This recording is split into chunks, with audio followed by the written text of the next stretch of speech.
Losing weight can be hard enough as it is. You definitely don't want to be doing certain things that you think is right, but it's actually slowing down your weight loss progress. And in this video, I'm going to show you 3 things you should never do while intermittent fasting. What's going on, guys? Carlo Macapinlac here from newbiefitnessacademy.com. I help busy professionals lose weight so they can fit better into their clothes, feel more confident, and get the most out of their lives. If you're new to the channel, make sure you hit that subscribe button and hit the bell to get notified every time I post a new video every week. Okay, today I'm going to talk to you about 3 more things you should never do while intermittent fasting. This is a continuation of the 7 things you should never do while intermittent fasting video that I made a couple months ago, and if you haven't seen it, I'm going to link to it at the end of the video. But this video is just a continuation of that, and it's just based on questions that I get asked from my students. The first one is not being flexible with your intermittent fasting schedule.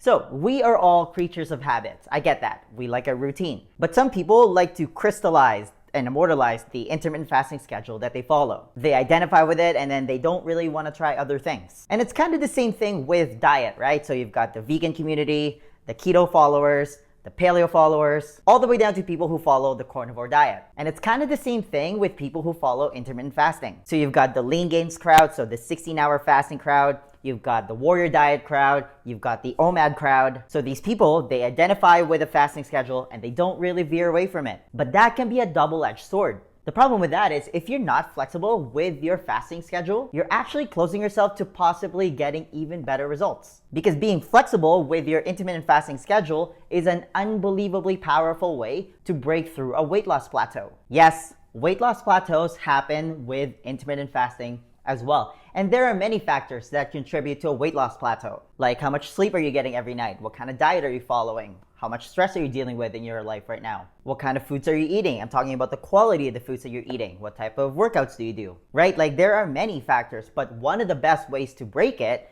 is by being flexible with your intermittent fasting schedule because you have control over that. For example, for the longest time when I was just starting out with this, I followed the lean gains method. So I was doing a 16-hour fast for the longest time. And I got good results from it. And then I started adding a 24-hour fast once a week. I got even better results. And then I started dabbling with the warrior diet. I got good results from that. And then now I'm following more of a 1 meal a day type of eating for 5 days during the week. And then the other 2 days, I'll do either warrior or even 16 hours if I go for brunch. And if you've been following my channel, you'll know that I've also dabbled with doing an extended fast. I've done a 48-hour fast, a 3-day fast, all the way down to a 7-day water fast. I even tried dry fasting, which is absolutely wild. And I've been doing intermittent fasting for 8 years, and this type of flexibility is what's allowed me to thrive and maintain my results from living this type of lifestyle. All my students, same thing. What I'm trying to say is it's okay to switch up your fasting schedule. And think about it this way. When our Paleolithic ancestors would come across honey or seasonal berries,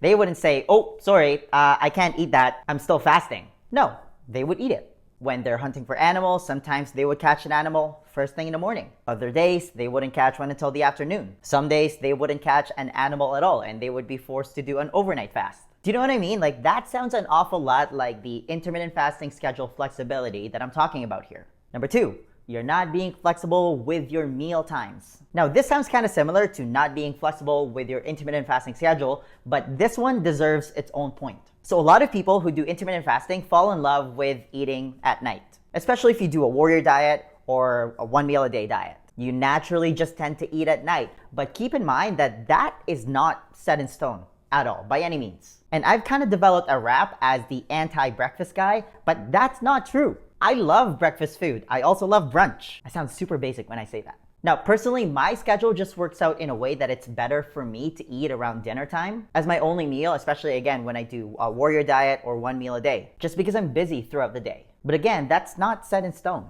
Listen, adherence is everything when it comes to your success with intermittent fasting. And I always say that the best intermittent fasting schedule is the one that you can follow. The best meal time is also the one that you can follow. If, for example, it's better for you to eat breakfast and lunch and skip dinner, that's still intermittent fasting. If you do OMAD and you want your 1 meal to be around breakfast time, then do that. That still counts as the OMAD diet. The point that I'm trying to make is there's nothing inherently wrong with eating breakfast, eating around breakfast time, especially if you're eating nutrient-dense foods. And again, this goes back to our Paleolithic ancestors in that sometimes they would catch an animal first thing in the morning, or they would come across honey or berries first thing in the morning. They didn't say, sorry, it's not time to eat yet. They would just eat it, and then sometimes they wouldn't find food for the rest of the day. And I always like to mention the Paleolithic way of life in basically every single one of my videos, because that is how we evolved as human beings. We evolved 2.5 million years ago, which means that our genes, on a genetic level, evolved a certain way for 2.5 million years. And today, we're still genetically identical to our Paleolithic ancestors. And it's important to know that because our Paleolithic ancestors were all naturally lean and strong. They also didn't suffer from the modern disease of civilization like obesity,